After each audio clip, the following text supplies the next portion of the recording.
네.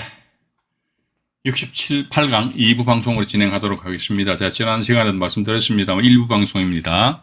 일단 그 선순위 가등기가 있다 하더라. 간단합니다. 이게 어려운 게 아니라니까. 우리가 조금만 신경 쓰면 된다니까요. 법원 경우 절대적으로 안 어려워요. 내가 관심을 안 가지고 신경 안 쓰니까 이게 우리가 실수한다고 그러니까 뭐 큰 데서 실수하는 잡니까? 아니에요. 정말로 어려운 건 있잖아요. 그죠? 그런 건 실수를 안 해요. 왜 안 하느냐? 어려우니까 입찰 안 들어간다니까. 이거 실수할 이유가 없잖아요. 그런데 보니까 대체적으로 실수를 하는 경우 어떤 경우 실수하느냐? 그러니까 그냥 간단한 거야, 간단한 거. 그걸 이제 잠깐 간과하다 보니까 하다 보면 몇 백만 원, 몇 천만 원 그래 떡 싸먹는 거란 말이죠. 그런 사람들도 지금 많아요. 그래서 제가 아마 역시 마찬가지 다른 영상물에서도 말씀드렸습니다만 매년 몰수되는 입찰 보증 금액이 말이죠. 600억, 700억, 800억이 됩니다. 이런 식으로 금액이 상당히 많거든요. 그죠? 그래서 우리 경매인들은 최소한도 저는 그렇게 봅니다. 안정현 경매스쿨의 영상을 보시는 분들만큼은 그리고 단돈 1원이라도 손해보는 게임 장사하면 안 되지요. 어쨌든 돈을 버는 그런 게임을 해야 될 거 아닙니까? 그죠? 그래서 이번 68강 2부 방송에서도 역시 마찬가지 지금 지난 1부 방송에서 말씀드린 것처럼 선순위 가등권자가 경매 신청할 때 이 패턴 똑같습니다. 그래서 방송 들으시는 분들 입장에 봐가지고 좀 지겨우실 수도 있어요. 그런데 이게 우리는 경매 정보지 자꾸 보셔야 돼.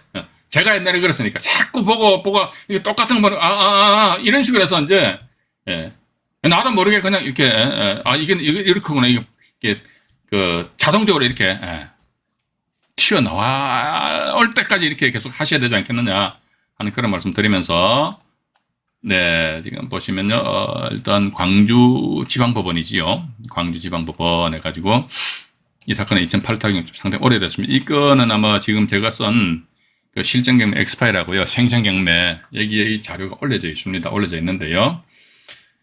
이것도 밑으로 잠깐 내려가 볼게요. 내려가 보니까 여기 보시면 이제 가등기 해가지고 인수 이렇게 나왔잖아요. 경매 정보지 이것도 믿지 마세요. 그러니까 단지 보면 가등기 김모 씨인데 임의경매 해가지고 박모 씨니까 당연히 인수죠. 근데 이게 참 이게 뭐 경매 정보전에 사람들이 입력하는 게 아니잖아요. 사람이 입력하는 게 아니고 로봇가 입력하는 것 같아요. 프로그램에 입력하니까 이런 사람이 걸러낼 수 있는 것을 못 걸러내는 것 같습니다. 그래서 이건 어떻게 되냐니까 먼저 가등기를 보죠. 가등기 보니까 잠깐만요. 화면을 조금 잠깐만요.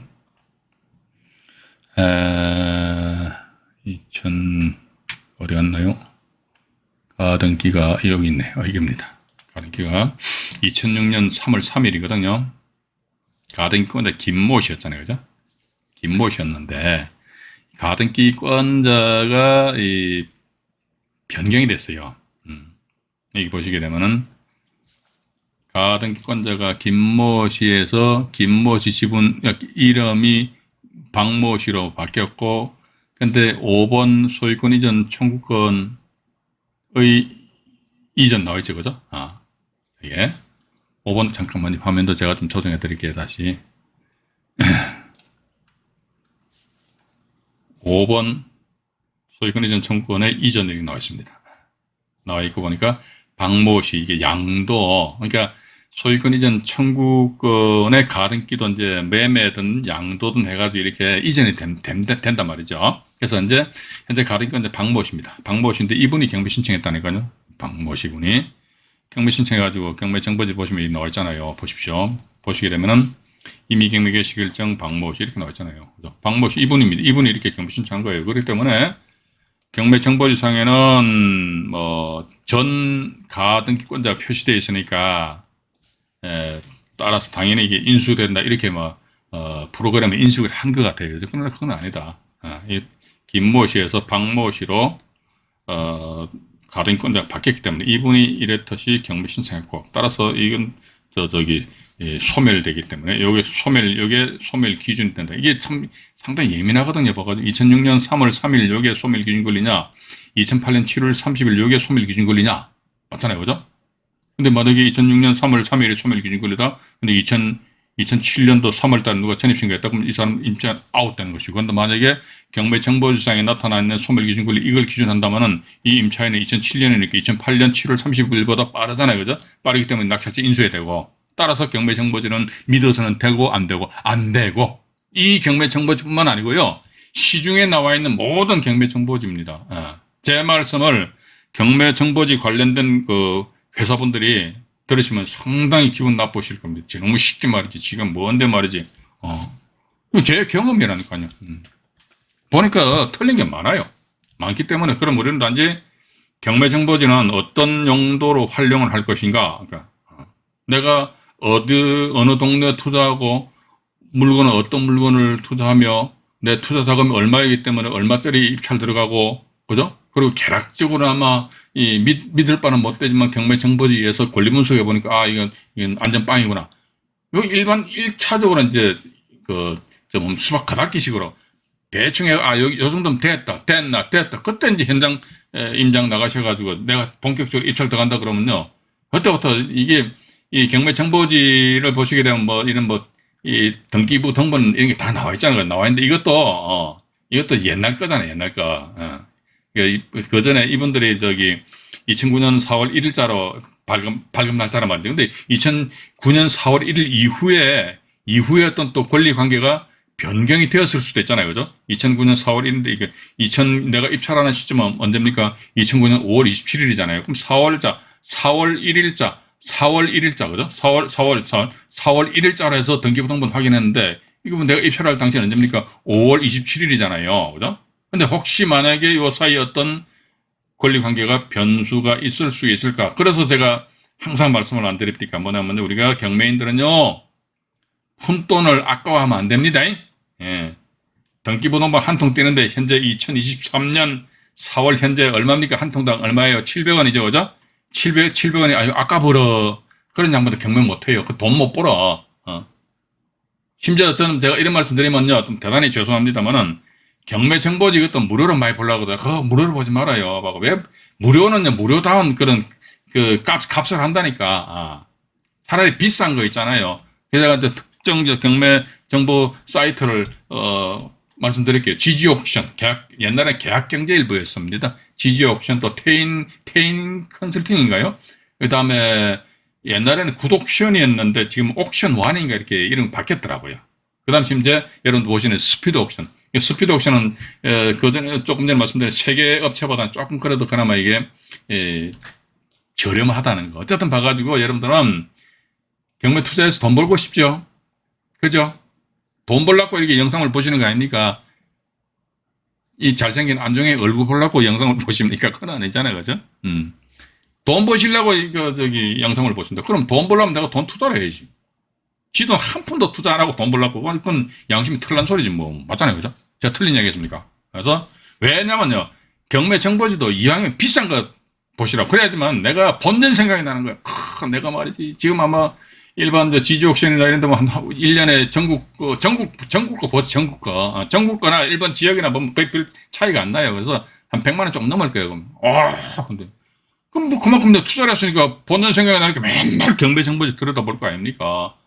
그래서 대한민국에서 제일 좋은 경매 교과서 경매정보지라니까 딴 게 없어요. 봐가지고 경매정보지 여러분들 맨날 보셔야 돼요. 이게 왜냐니까 자꾸 보시다 보면 이게 속도가 빨라져.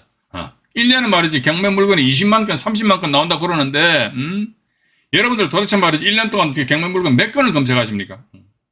그렇게 예를 들자면 서울 수도권이다 그러면요.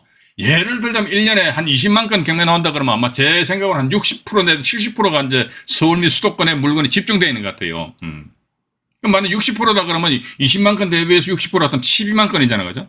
12만 건에서 주거용 부동산 한 절반 정도, 한 6만 건, 5만 건만 잡자, 5만 건, 그러면은. 여러분들, 1년에 한 10,000건 정도 검색하실 수 있습니까? 1년에 10,000건 검색한다. 이거 계산기가 나쁜 놈. 잠깐만. 너 실없는 짓 한다, 그죠? 10,000건. 하루에 한 30건 정도 검색해야 됩니다. 하루도 안 쉬고 그냥 계속. 그죠? 그래서 이게, 그런 이제 하기 위해서라도 이게 속도를 빨리 이제 내기 위해서라도 여러분들이 경매정보지 이것 유료로 많이 보십시오. 그래서 지금 제가 말씀드리겠습니다. 제가 경매정보지 만드는 회사 전혀 저와 관계없어요. 저는 그 대표 사장들도 몰라요, 봐가지고. 이 스피드 옥션에 이 양반 사장이 제 대학원 동기인데 이 양반 돌아가셨어요. 돌아가셨는데 제가 봐가지고 그 양반은 저 아이디 공짜로 주니까 이 스피드 없이 보고 있는 것이. 예. 자, 일단 그걸 보시면서요. 여기 보시니까 이제 이분 같은 경우는 봐서 인수가 아니고 소멸된다는 것 따라서 이게 경매 신청하였다 하더라. 그것도 청구액이 3,400만 원 나와 있잖아요. 그죠? 그래서 우리가 또 이렇게 보입시다. 매사 불의 턴턴 아닙니까? 선순위 가등권자가 임의경매 신청했다. 그럼, 유튜브 상에서 안종현이가 그 담보가등기라 카대. 그래, 믿고 그냥 낙찰 받으면 그냥, 그때 기분 나게 하지 마시고, 낙찰받고 나서 뭐 하루나 이틀 정도 있다가 담당 경매계에다가 직접 전화를 주셔가지고, 저 사건이 담당 경매계로 기록부가 넘어왔습니까? 넘어왔다 이거지. 그럼 가셔요. 담당 경매계 가셔가지고, 민사집행 사건 기록부 아니십니까? 그거 반드시 여러분 열람해 보셔야 됩니다. 예, 열람하셔가지고, 이제 도대체 담보가등기권자가 임의경매 신청했는데, 담보가등기권자의 임의경매 신청 원인 서류가 뭐냐? 그거 확인해 보셔야 될 거 아닙니까? 그 원인 서류는 분명히 아마 가등기 설정 계약서일 겁니다. 그죠? 그럼 가등기 설정 계약서, 그것도 보시면서, 그거 카피 뜰 수도 있거든요. 카피 뜰 수 있으니까, 뭐 필요한 거 카피 다 떠가지고 여러분들 자료로 딱 가지고 계시라니까요. 경매 한두 번 하고 말 게 아닙니다. 경매 이거 괜찮아요. 그래서 체계적으로 접근하다면 괜찮단 말이지. 얼치기 설치기를 대충 해가지고 이게 안 된다는 거예요. 절대로 안 됩니다. 그죠? 일단. 또 제가 이렇게 말씀드리니까 싫어하신 분들 계시는데 대단히 죄송합니다. 싫다는 말씀 드려가지고 이거 있고 또 이거는 지금 이제 울산 사건인데요. 울산 사건인데 이게 지금 보시면은 2009 타경의 357월 3571 이 사건도 역시 마찬가지 생생경매하고 실전경매 엑스파일에 이 자료를 그대로 올려놨습니다. 올려놨는데요. 이것도 보시면은 이것도 보면 이제 가등기 가등기가 변경됐다고 그러니까 아마도 이 가등기를 처음에 설정한 사람이 이 가등기를 누구한테 뭐 양도를 했다든지, 그죠? 매매를 했다든지. 그러니까 이런 걸 보면요. 이게 등기부등본 잠깐 보여드릴게요. 등기부등본 잠깐 보여드리겠습니다. 잠깐만요. 소유권에서 가등기가 2008년 7월 17일 날 여기 이렇게 됐네요. 소유권 이전 청구권 가등기잖아요. 그죠? 2007년 11월 2일자로 매매 예약 체결을 하면서 이 날짜 등기해버렸네요. 최모 씨 명의로. 그러다가 3번 소유권 이전 청구권의 이전하니까 매매. 이 양반 앞으로 소유권 넘어와 버렸어요. 넘어오고 나서 이렇게 이분이 직접적으로 담보가등기에 의해서 임의경매 신청했다는 거죠. 그죠? 그럼 이런 걸로 미루어 봐가지고 가등기가 어떤 거래가 되는 것 같아요. 그죠? 왜냐면 이분 입장에서 봐가지고요. 이런 뭐 법률적으로 이분처럼 말이지 경매 신청한다든지 그런 능력이 안 돼. 안 되면 어떡한다더라고요. 뭐 사고 팔고 할 수도 있지 않느냐. 지분 같은 경우도 이제 사고 팔고 하잖아요. 저쪽에서 서초동인가 2호선 그 교대역인가요? 그 앞에 가면 지분 경매에 대해 가지고 지분을 파니 뭐 그런 식으로 해가지고 하는 사람들도 있기 때문에 그렇게 좀 이해를 하시기 바라고요. 이건도 역시 마찬가지 가등권자가 임의경매 신청했으니까 담보가등기다. 그래서 자, 근데 슬슬 지금 제가 똑같은 패턴이라서 말이죠. 지금 몇 개를 좀 잠깐만요. 몇 개 특별한 게 없는 것 같은데 특별한 게 요 사건 하나만 제가 더 보여드리고요. 또 다른 사건으로 다른 자료로 넘어가도록 할게요. 2013 타경의 고향 지원 사건입니다. 2013 타경의 28694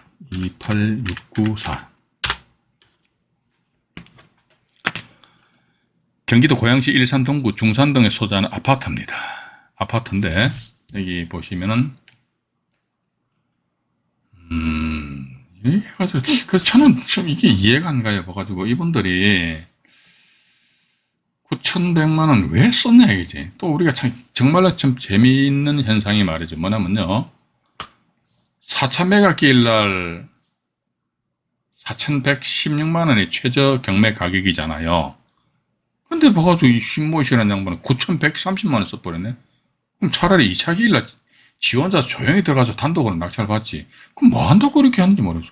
허가 나고 나서 대금 납부 안 해버렸잖아. 안 하니까 물론 이분 같은 경우는 411만 6천 원, 411만 6천 원 해가지고 한 400만 원 정도는 뭐 끔값이죠. 뭐 맞잖아요. 그죠? 400만 원 있어도 살고 없어도 사는데 그런 마인드 가지면 안 돼요. 절대로 안 됩니다. 그죠? 내가 왜 400만 원 손해를 봅니까? 그러니까 입찰 보증금 20% 이렇게 넘어 버리잖아요. 그죠? 그러니까 윤모 씨 해가지고 4,321만 원에 36% 선에서 낙찰을 받고, 그 다음 사건이 이제 종결되었다더라. 일단 그렇게 나와 있어요. 그러면 도대체 가등기 때문에 그랬나? 이거 밑으로 내려가 볼게요. 가등기가 아니고, 이 사람 때문에, 이 사람. 예, 대학 얘기잖아요. 7천만 원. 예? 그러니까, 가등기권자 이땡씨인데, 보니까 이미 경매 이모 씨가 요렇게 경매 신청했다. 다 소멸 기준 거니까 소멸 다 맞아요. 다 죽어요. 그러니까 부동산 등기부상에는 큰 하자가 없어요. 그런데 이건 이 김모 씨라는 사람은 뭡니까? 부동산 상이죠. 부동산. 이 권리 분석은 뭡니까? 부동산 등기부상의 분석과 부동산 상의 권리에 대한 분석이잖아요. 권리자. 그러니까 부동산 등기부상의 분석은 아무런 문제가 없어. 근데 요게 딱 걸려버리네. 7천만 원 이 양반 배당 요구를 안 해버렸는데 왜 배당 요구를 안 했을까요? 이런 막대 같은 질문하면 안 됩니다. 우리는 뭐다, 이 사람이 대학력 있는 임차인인데 7천만 원인데 배당 요구를 안 했네? 그러면 낙찰자는 어떻게 이 사람의 전세보증금 말이지. 이 사람 진짜 임차인이다 그러면 7천만 원 전액이 돼가지고. 근데 임차인은요, 전입신고가요, 엄청 큰 무기가 된다니까요. 말소 기준권리보다 먼저 앞서 전입신고가 딱 돼 있잖아요. 그죠? 그러면요, 서로 집주인하고 입 맞춰버린다니까요. 물론 그렇습니다. 7천만 원에 대해서 저게 소송 붙어가지고, 그럼 당신 저 집주인한테 7천만 원 입금했던 입금증 같은 거 딱 준비를 다 해놔야겠죠. 입금증이 있으면 법원에다 증거자료를 제출해봐라 이거죠. 입금증이 없다 그러면 그때 판사 입장에서 봐가지고, 야, 설마 저 가짜인가? 이런 식으로 한번 고민할 겁니다. 그죠? 근데 만약 입금증조차도 있다 그러면 7천만 원 낙찰자 인수해야 됩니다. 그러다 보면 이분 같은 9,130만 원, 9,130만 원인데 7천만 원 인수해버리네? 우와, 얼마입니까? 1억 6,130만 원. 우와, 1억 2천만 원짜리를 어떤 미친놈이 1억 6,130만 원에 사냐 이거죠. 그래서 못 사는 거예요. 그러니까 대금 납부 못 하는 거죠. 당연하죠. 411만 6천 원 떡 사먹죠. 411만 6천 원짜리 떡 엄청 크다, 그죠? 그러다 보니까 두 번째 4,321만 원에 낙찰을 받았다면 7천만 원에다가 4,321만 원 하니까 얼마입니까? 1, 2, 3, 1억 1천, 그죠? 1억 1,321만 원. 근데 1억 2천만 원 대비해서 1억 1,321만 원 같은 게 일단 산술적으로 비교해봐도 뭐 미치는 금액은 아니고, 또 보니까 가격 시점이 2013년 7월 24일인데 이분이 대금 납부한 것이 2014년 7월 14일이잖아요. 그죠? 그러면 요 1억 2천만 원이라는 금액은 1년 전의 금액이잖아요. 1년이 지났다더라 그러면은 요거보다 플러스 알파 해가지고 가격이 더 올랐다 들어가면 이분 같은 경우는 뭐다 낙찰받은 금액이 결코 미치는 장사는 아니지 않느냐. 그렇게 되는데 이런 식으로 막 그냥 막 질러버리는 거야. 왜 그렇게 막 지르니? 응? 뭐가 그렇게 급한데? 이런 사람 주변에 많다니까요. 봐가지고. 왜냐? 경매익을 아주 우습게 보는 사람도 많다니까요. 경매익을 절대적으로 여러분 우습게 보지 마십시오. 나중에 여러분들하고 저 오프라인 상에서 어떤 모임이 있게 되면요. 이런 뒤통수 치는 방법에 대해서 몇 가지 말씀드릴게요. 교묘하게 딱 세팅해놔버리면요. 빼박입니다. 빼다 박도 못해. 근데 이런 건 이제 유튜브 상에서 이야기하면 또 이런 걸 또 누가 또 악용하는 사람이 있기 때문에 그건 이제 노코멘트 합니다. 그죠? 그래서 아마 조만간에 저희 카페에서 번개 모임을 번개람 치려고 그래요. 그래서 5월 중에 해가지고 그때 한번 오신 분들하고 한 시간 내지 한 2시간 정도 해가지고 지분 경매에서 등기설례 3-614 요구를 가지고 어떻게 활용을 하느냐. 여기에 대해서 제가 우리 라이브 방송에서 말씀드렸는데 이게 또 진일보 하나 더 나아가가지고 좀 더 이렇게 착 해가지고 원래 법원 경매는 뭡니까? 공개 경쟁 입찰이잖아요. 그죠? 공개 경쟁 입찰이에요. 단돈 1원이라도 많이 쓴 사람이 가져가는 거야. 맞잖아요. 근데 이게 분명히 경매시장에 물건 딱 나왔는데 공개됐잖아. 나왔으니 공개됐잖아요. 공개됐는데 일반 물건 같은 거 전부 다 공개 경쟁 입찰인데 이거 뚝 나왔는데 보니까 공개 비경쟁 입찰이야. 그럼 뭐야? 공개는 됐는데 이 물건 나 말고는 입찰 들어가면 안 돼. 그런 물건 내가 만들 수 있잖아요. 그죠? 그건 딱 만들어 놓게 되면은 가격은 내가 내 마음대로, 그러니까 공개 경쟁 입찰하고 보면 가격은 내 마음대로 내가 할 수가 없잖아요. 다른 사람 확 질러버리면 나는 그냥 하는데 공개 비경쟁 입찰 같은 경우는 뭐다? 가격은 뭐라 내가 내 마음대로 결정한다 이거죠. 그럼 어떻게 한다? 1억짜리 5천만 원을 내가 먹을 수도 먹는 게 아니고 1억짜리 5천만 원을 내가 가져올 수도 있지 않느냐. 그죠? 그런 걸 우리가 한번 그러니까 제가 항상 그 전에 이제 오프라인 상에서 강의 들었었던 분들은 제 말씀 많이 들었을 거예요. 생각하는 이 경매를 해보자. 그냥. 생각하는 경매, 그죠? 그런 쪽으로 해가지고 이제 좀 고민들 많이 좀 하셔야 되지 않을까 하는 그런 생각을 가진다는 것입니다. 요거 하나 있고, 나머지는, 뭐, 똑같아가지고, 또 생략을 할게요. 생략하고요. 그 다음에, 이제 뭡니까? 요거. 이제, 아까 말씀 안 드렸습니까? 말씀드렸는데, 이게 뭐, 청산 절차니까 어쩌고저쩌고 이렇게 했는데요. 간단하게, 이거 청산. 순위보다 이게 그러니까 기억하지 마십시오. 청산 절차를 밟아가 소유권을 가져올 수도 있고, 경매 절차, 청산 절차하고 경매 절차입니다. 경매 절차를 밟아가지고 돈 꿔줬으니까 담보가 당기는 거죠. 돈 꿔줬으니까 채권 회수할 수도 있고. 그러니까 청산 절차를 밟아가지고 상대방의 소유권을 이전 받을 수 있고, 아니면 경매 절차, 내가 경매 신청하는 거죠. 담보권자가. 경매 절차를 밟아가지고 내가 돈 꿔줬으니까 순위에 의한 어떻게? 채권 회수를 할 수도 있고.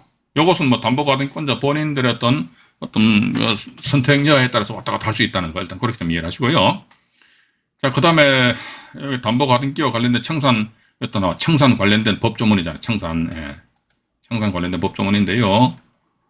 요거 제가 이 가담법 14조입니다.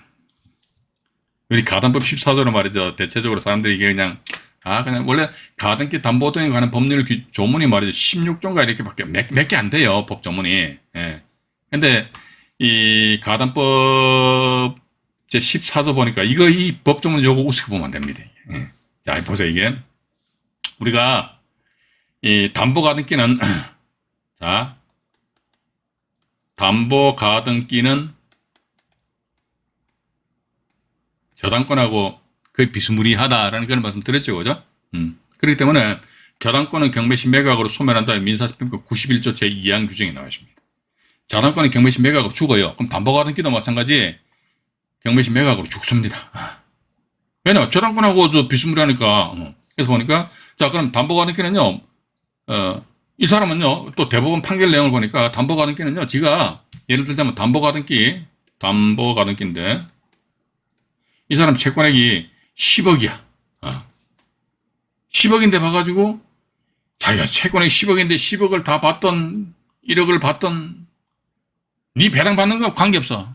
담보가등기 무조건 죽는 거예요. 저당권도 어떻게? 저당권은 무조건 죽어요. 조건이 없어요. 내 채권액이 10억인데 근데 이번에 내 있잖아 1억밖에 못 받았어. 죽어. 물론 이런 경우 이제 그 민지법 102조 규정에 의한 무익녀에 따른 어떤 매각 불허가 근데 변론으로 하고 일단 담보가등기하고 저당권은 경매시 매각으로 씁니다. 꼴까닥 다 말소돼 버린다는 거죠. 자, 그런데 여기 법조문 14조인데 14조 요 내용인데 요 내용을 보면요. 담보가등기는 죽는다고 그랬어요. 근데 담보가등기는 안 죽는다. 이게 죽는다는 것은 원칙입니다. 이거 잘 들으세요. 담보가등기는 죽어요. 말소된다 이거지. 말소돼. 근데 요걸 어떻게 살짝 비틀어버리면 담보가등기 안 죽는다 이거지. 어떻게 안 죽냐. 이거 제가 간단하게 말씀드릴게요. 어떻게 하면 담보가등기를 안 죽이느냐 이거지. 이게 보시면 담보가등기를 마친 부동산에 대해서 이게 담보가등기 설정 계약했다는 거죠. 강제경매 등 하니까 강제경매 등 하면 이 등은 임의경매도 들어갑니다. 강제경매 등의 개시 결정이 있는 경우에 그 경매 신청 요거 그림 그려볼게요. 앞에 담보 가등기가 있어요. 있는데 강제경매 등의 개시 결정이 있는 경우도 그러니까 경매 신청됐어요. 그 경매 신청이 있잖아요. 여기에 청산금을 요걸 잘 이해하셔야 됩니다. 청산금을 지급하기 전에 행하여진 경우 또는 보니까 예를 들면요 여기 집이 있는데 이 집 소유자가 A고 가등기권자가 갑입니다. 근데 가등기권자는 A한테 얼마 꽂았어? 3억을 꽂았어요. 나중에 청산하다 보니까 이 집값이 3억 원이에요. 그럼 이거 보니까 청산금이 없는 경우에는 청산기간이 청산기간이 지나기 전에 이렇게 나왔는데 청산기간은 뭐냐니까요. 요 가등기권자 갑이라는 사람이 A한테 여봐 당신 나한테 3억 빌려갔잖아. 근데 이 집값 3억 원이네? 어? 그럼 따라서 내가 너한테 더 이상 뭐 정산할 것도 없고 밖으로 소유권 가져와. 여기엔 청산 통보하고 나서 청산기간 여기 뭐냐면 2개월입니다. 2개월이 경과돼야 돼. 2개월이 경과돼야지만 청산 절차가 완료가 되는 겁니다. 예.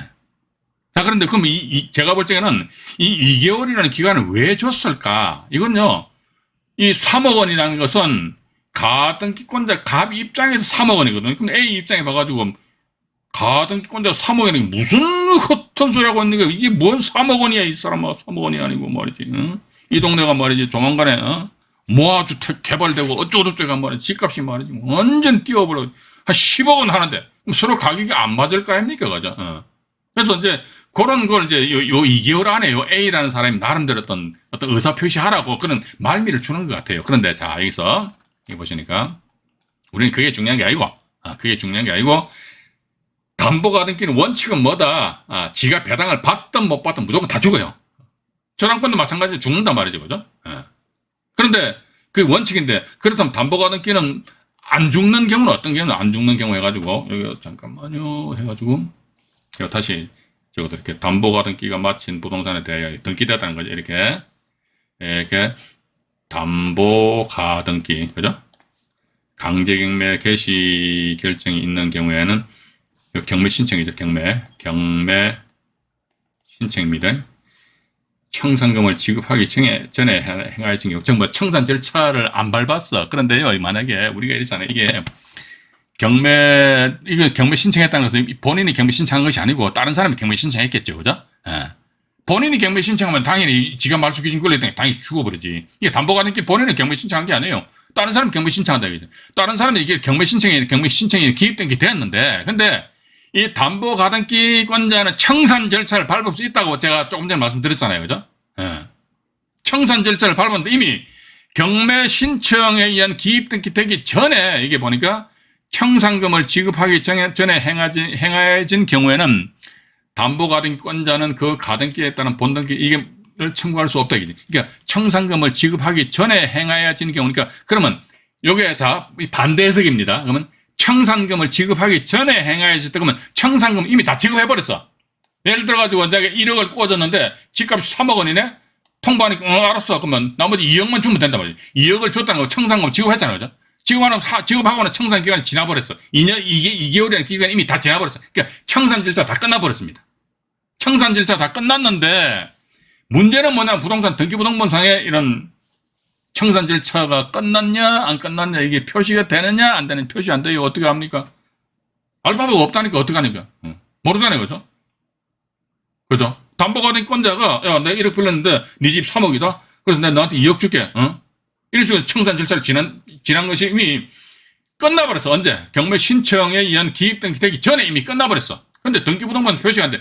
이미 만약에 끝났다 그러면 이 담보가등기는 소멸은 되고 매수인이 인수가 된다. 인수가 된다는 것은 담보가등기 얘기해가지고 청산 절차를 끝나버렸으니까 정산 다 끝났잖아요.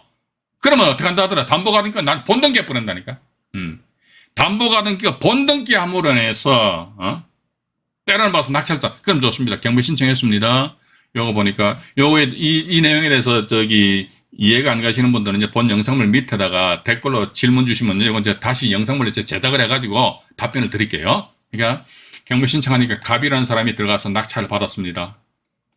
낙찰 받았는데 이미 뭐다? 담보가등기는 청산 절차 다 끝내버렸어. 갑 낙찰을 잘 받았다 하면서 만약에 담보가등기권자 A라 그러면 A가 말이지 나중에 해가 이때 본등기를 뿅 해버립니다. 담보가등기도 본등기 할 수 있어요. 청산 절차를 마치니까 본등기 하는 것이죠. 소유권 가져오는 가족이어가지고. 그래서 본등기 하면 본등기 순위는 뿅 해서 가등기 한 날에 슝 속업해버려. 속업해버린다도 그럼 낙찰자 이 사람마다 소유권을 뿅뿅 상실해버립니다. 낙찰자는 소유권을 상실을 한다. 이게 좀 지분 경매, 제가 과거에 네이버 카페에서 경매 박사를 대상으로 해서 카페에서 지분 경매 방송할 적에 담보가등기에서 어쨌든 소멸되지 않는 그런 권리를 만들어 놓고, 그래서 이걸 제가 그때 말씀드린 것으로 기억이 나요.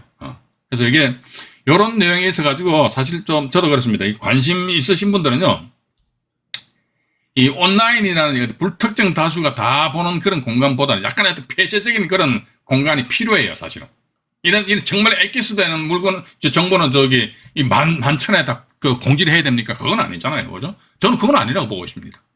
그래서, 요런 거에 가서 뭐 등기설례 3-614라든지 아니면 담보가등기 여기 이제 경매 신청에 기입등기 되기 전에 청산 절차 이미 완료돼 버려서 완료되면 이게 이 담보가등기 뼈 해가지고 말소 안 된다 이거죠.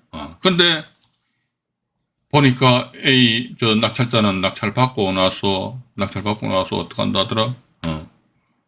A라는 사람이 본등기 하면 소유권을 상실해 버린다더라. 본등기 순위가 가등기 한 날로 소급하기 때문에. 따라서 이게,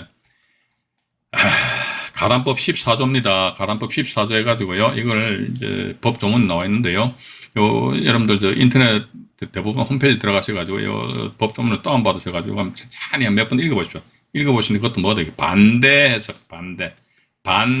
거꾸로 한번 해석을 해보시라고, 반대 해석해가지고. 예. 경매 신청이 청산금을 지급하기 전에 행하여진 경우, 그러면 우리 반대로 경매 신청이 청산금을 지급한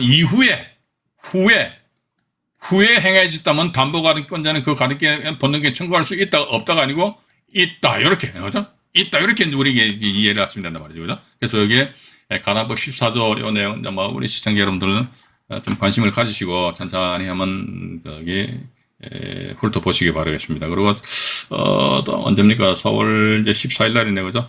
금요일 날은 대법원 판결을 결정하고요.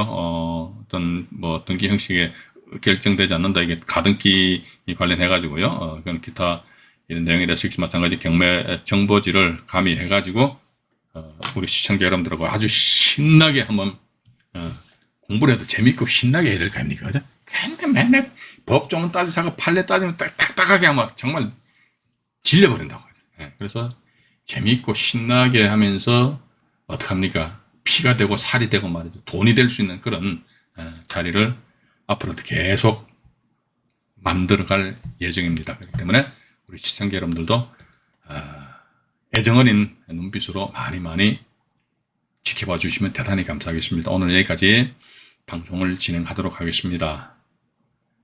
방송 시청하시느라고요. 대단히 수고하셨습니다. 이상 안종현이 말씀드렸습니다. 네, 고맙습니다.